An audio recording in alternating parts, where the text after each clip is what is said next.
नमस्कार दर्शक बंधु आमार रिंटू और आपनारा देखছেন বিট বাস ইউটিউব চ্যানেল। তো চ্যানেলের পক্ষ থেকে জানাই সবাইকে সাদর আমন্ত্রণ। তো বন্ধুরা আজকে যে বিষয় নিয়ে কথা হলো সেটা হচ্ছে যে বাজরিকার পাখি হঠাৎ করে শুকিয়ে যাচ্ছে বা ঝিমিয়ে পড়ছে কেন, পাখি ঝিমায় কেন বা পাখি শুকিয়ে যায় কেন, তো সেই বিষয় নিয়ে কথা বলবো। তো বন্ধুরা বাজরিকার পাখি সাধারণত দু তিনটে কারণে ঝিমিয়ে যায়। দেখবে পাখির যদি কোনোদিন ঠান্ডা লেগে যায় তখনই পাখি ঝিমায়। আর দ্বিতীয় যে কারণটা হয় বন্ধুরা সেটা হচ্ছে পাখির যদি লিভার খারাপ হয়ে যায় বা লিভার টেনে যায় বা সিনা যদি শুকিয়ে যায় তাহলে পরে পাখি ঝিমিয়ে যায়। দেখবে ঘাড় কুঁজো করে বা গা পা ফুলিয়ে বসে থাকে, তোমরা বুঝতে পারবে দেখলে। তো হচ্ছে ওই জন্য ঝিমিয়ে যায়। তো আরেকটা যে প্রধান কারণ থাকে বন্ধুরা সেটা হচ্ছে পাখি যদি কৃমি হয়। তো কৃমি হলে পাখি কিন্তু সাধারণত বেশিরভাগ একদম ঝিমিয়ে যায়। দেখবে তুমি যতই ওষুধ দাও না কেন তাহলে পরে তখন কিন্তু আর কোনো কাজ হয় না যদি কৃমি হয় পেটে। তো সে কৃমি হলে নানা রকম সমস্যা দেখা দেয় বন্ধুরা। তোমরা হচ্ছে সেটাই তোমাদের সাথে শেয়ার করবো যে কৃমি হলে কী কী সমস্যা হতে পারে। তো বন্ধুরা বাজরিকার একটি ছোট্ট পাখি এদের হচ্ছে কৃমির কোষ না করাতে পারলে এদের কিন্তু প্রচণ্ড ক্ষতি হয় শরীরে। তো প্রথমেই বলি যে ক্ষতির সম্ভাবনা থাকে কৃমি হলে সাধারণত এদের হচ্ছে শারীরিক অবস্থার অবনতি ঘটে। শরীর যেটা থাকে দেখবে পাখি হয়তো সচরাচর যেরকম ঘুরছে তখন কিন্তু দেখবে সেরকম ঘুরবে না, অর্থাৎ দেখবে ঝিম মেরে যাবে, পাখির বডি টেনে যাবে বা পাখি ছোট হয়ে যাবে, পাখির ওজন হালকা হয়ে যাবে। এগুলো তোমরা লক্ষ্য রাখবে। এরকম হলে বুঝতে পারবে যে পাখির কৃমি হয়েছে। যদি সিনা টেনে যায় তোমরা বন্ধুরা লিপ টিপটুপি দিলে ওরা কাজ হয়ে যায় বা অন্য কিছু দিলেও কাজ হয়ে যায়। আর যদি ঠান্ডা লেগেও যায় বন্ধুরা তাহলে পরে বন্ধুরা তোমরা হচ্ছে ঠান্ডা ওষুধ দিলেও পাখি কিন্তু সেরে যায়। তাতেও যদি না সারে বন্ধুরা তাহলে তোমার বুঝতে হবে যে পাখিটা হচ্ছে কৃমি হয়েছে। তো কৃমি হলে অনেক রকম সমস্যা হয় বন্ধুরা।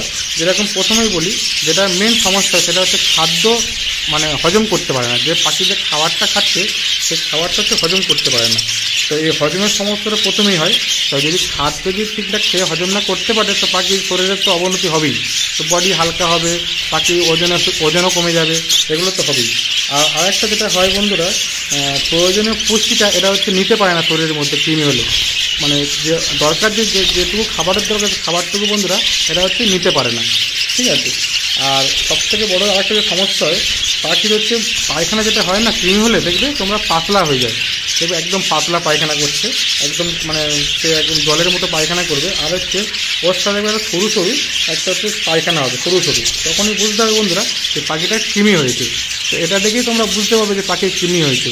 তো আরেকটা যেটা হচ্ছে দেখলে বুঝতে পারবে সেটাই বলছি তোমাদেরকে। আর একটা যে কারণ বন্ধুরা দেখতে পাবে তোমরা দেখবে হয়তো দীর্ঘদিন পাখিকে তুমি এরমভাবে রেখেছো কৃমির কোষ করাচ্ছ না, তখন দেখবে দীর্ঘদিন পরে বাচ্চা দিচ্ছে কিন্তু বাচ্চা ঠিক মানুষ করতে পারছে না বা বাচ্চাটা যখনই জন্মাচ্ছে হচ্ছে অপুষ্টি বাচ্চা হচ্ছে। এটা তোমার লক্ষ্য রাখবে, অপুষ্টি বাচ্চা হচ্ছে। তাহলে অপুষ্টি বাচ্চা হলেই তোমরা বুঝতে পারবে যে পাখিটার পেটে কৃমি আছে। তো কৃমি থাকলেই সাধারণত এই সমস্যাগুলো ঘটে। আর এটা হচ্ছে একটা সৌন্দর্য পাখি। দেখো পাখিগুলো কালার দেখো তো বিভিন্ন রকমের কালার হয়, এই জন্য এই পাখিগুলোকে খুব সৌন্দর্য পাখির লোক বলে থাকে সাধারণত। আর এই পাখির তখন দেখবে সৌন্দর্যটাও নষ্ট হয়ে যাবে। এই যে পাখির গায়ের লোম, এই যে কালারটা, এগুলো সব দেখবে ফ্যাকাশে হয়ে যাবে যখন পাখির পেটে কৃমি থাকবে। তো এটা তোমরা একটু লক্ষ্য রাখবে। তো এরা তখন দেখবে প্রজনন ক্ষমতাটা অনেকটাই কমে যায় এদের। যখন এই কৃমি হয় পেটে প্রজনন ক্ষমতাটা অনেকটাই কমে যায়। তো এই এরকম যদি সমস্যা হয় এর হাত থেকে কী করে রেহাই পাবে সেটা নিয়ে আজকে আলোচনা। তো এর হাত থেকে রেহাই পেতে গেলে বন্ধুরা দুই তিনটে আমি অপশান বলে দিচ্ছি যেগুলো তোমরা কাজে লাগাতে পারো। সেটা হচ্ছে তোমরা হচ্ছে মোটামুটি সপ্তাহে একটা সপ্তাহের মধ্যে যেরকম পাখির দানা দিচ্ছে বা সব ফুড দিচ্ছে সেই সব ফুডের মধ্যে দুই পাঁচটা হচ্ছে নিম পাতা ফেলে দিতে পারো। যে নিম পাতাটা খেলে পরে অনেক সময় কৃমির কোষটা করানো যায় নিম পাতাতে। বা নিম পাতার একটু জল করেও বা ধরুন সকালবেলা একটু নিম যে জলটা দিচ্ছ সেই জলটা হচ্ছে নিম পাতা একটু জলটা ফুটিয়ে এটা দিতে পারো। তাহলে পরে এটা খেলে অনেক সময় কৃমির কোষ করানো যায়। আর দ্বিতীয় যেটা হচ্ছে যদি মেডিসিনের দ্বারা করতে চাও, এটা যে প্রাকৃতিকভাবে বললাম নিম পাতা দিলে হচ্ছে এটা অনেকটাই কাজ হয়। আর যদি তাতেও না হয়, যদি দেখো যে তোমার তার থেকেও কন্ডিশন খারাপ হয়ে গেছে পাখির, একদমই খারাপ কন্ডিশন, তাহলে পরে মেডিসিন ব্যবহার করতে পারো। তো মেডিসিনে আমি দুটো মেডিসিনের কথা বলবো, যেটা হচ্ছে তোমরা দিলে পরে কাজ হবে। সেটা হচ্ছে দুটো মেডিসিন তোমাদেরকে দেখিয়ে দেবো আমি কী মেডিসিন দেবে। তো বন্ধুরা প্রথমে দেখাচ্ছি, দেখুন এই হচ্ছে মেডিসিন একটা। এটা হচ্ছে যে কোনো হিউম্যান ওষুধ দোকান থেকে পেয়ে যাবে। দাঁড়া একটু ভালো করে দেখাই, আমার ক্যামেরাটা ডিস্টার্ব করতে আমি ধরে আছি, দেখাচ্ছি। দেখো এই একটা মেডিসিন, এটা হচ্ছে নো ওয়ার্ম নামে একটা মেডিসিন হচ্ছে, এটা হচ্ছে হিউম্যান ওষুধ। তো তোমরা হচ্ছে যে কোনো মানুষের ওষুধ দোকান থেকে এটা পেয়ে যাবে নো ওয়ার্ম বলে। তো এটা তোমরা দিতে পারো। আরেকটা হচ্ছে পাইপারজিন, তোমরা জানোই সবাই যারা হচ্ছে পাইপারজিন দেয়, পাইপারজিন দিতে পারো। তবে সেটা দেওয়ার একটা নিয়ম আছে যে কীভাবে দেবে, ওরমভাবে শুধু দিলে তো হবে না যে যখন তখন দিয়ে দিলাম। তো বন্ধুরা একটু এটা হচ্ছে শীতকালের দিকে একটু কোর্সটা করাতে হয়, একটু ঠান্ডা ঠান্ডা ভাব থাকলে এই কৃমির কোর্সটা করাতে হয়। এটা হচ্ছে খুব হিট করে শরীর, তো এই যে শরীর যে প্রচণ্ড হিট করে এই কৃমির ওষুধে, তো এটা হচ্ছে একটু ঠান্ডা ঠান্ডা ভাব থাকলে তখনই করাবে।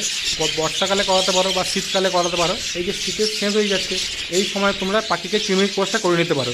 তো কিরমভাবে কৃমির কোর্সটা করাবে সেটাই নিয়ে আজ বলে রাখি। তো কৃমির কোর্স করাতে গেলে বন্ধুরা যখনই যেদিন কৃমির ওষুধটা দেবে তার আগে হচ্ছে, তার দুদিন আগে তোমরা হচ্ছে এই ওষুধটা দেবে, দেখে নাও এই যে লিভ 52, হিমালয়ার লিভ 52, এটা হচ্ছে লিভার টনিক। এই ওষুধটা আগে দেবে। এটা হচ্ছে তোমরা যেদিন কৃমির কোর্স করাবে তার দুদিন আগে এটা হচ্ছে চালাবে। এটা হচ্ছে টানা দুদিন হচ্ছে এই লিভার টনিকটা দেবে, তাহলে পরে ওদের লিভারটা মানে যেটুকু যদি কোনো সমস্যা থাকে লিভারটা ঠিক থাকবে। তারপরে ওই দুদিন দেওয়ার লিভার টনিকটা দেওয়ার পরে তখনই হচ্ছে তারপরে হচ্ছে তোমরা হচ্ছে এই কৃমির ওষুধটা দেবে, ঠিক আছে। দিয়ে কৃমির ওষুধ দেওয়া হয়ে গেলে যেদিন কৃমির ওষুধ দেবে তার হচ্ছে ঠিক 6 ঘন্টা পরে জলটা তুলে নেবে, তুলে নিয়ে আবার কিন্তু ওই লিভ 52 ওষুধটা লাগাবে, তাহলে পরে কিন্তু সমস্যা হবে না। আবার ফের দেওয়ার পরে তার দুদিন পর থেকে ফের লিভ 52 দেওয়ার চেষ্টা করবে, তাহলে পরে এই সমস্যাটা হবে না বা বাকি কোনো অসুস্থ হওয়ার কোনো চান্স থাকবে না, ঠিক আছে। তো এটা দেওয়া হয়ে গেলে তার ফের 3 দিন সাদা জল দিয়ে ফের আবার 3 দিন পর থেকে মাল্টিভিটামিন যে কোনো ওষুধ দিতে পারো, সে A to Z দিতে পারো বা ভাইমোজাল দিতে পারো, কোনো অসুবিধা নেই, দিতে পারো। তো বন্ধুরা এরকমভাবে চললে আশা করি তোমাদের কোনো ক্ষতি হবে না বা তোমাদের হয়তো কোনো উপকারে আসবে।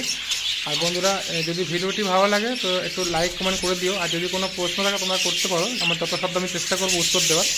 তো আজকের মতো এই পর্যন্তই, আবার দেখা হবে পরের ভিডিওতে।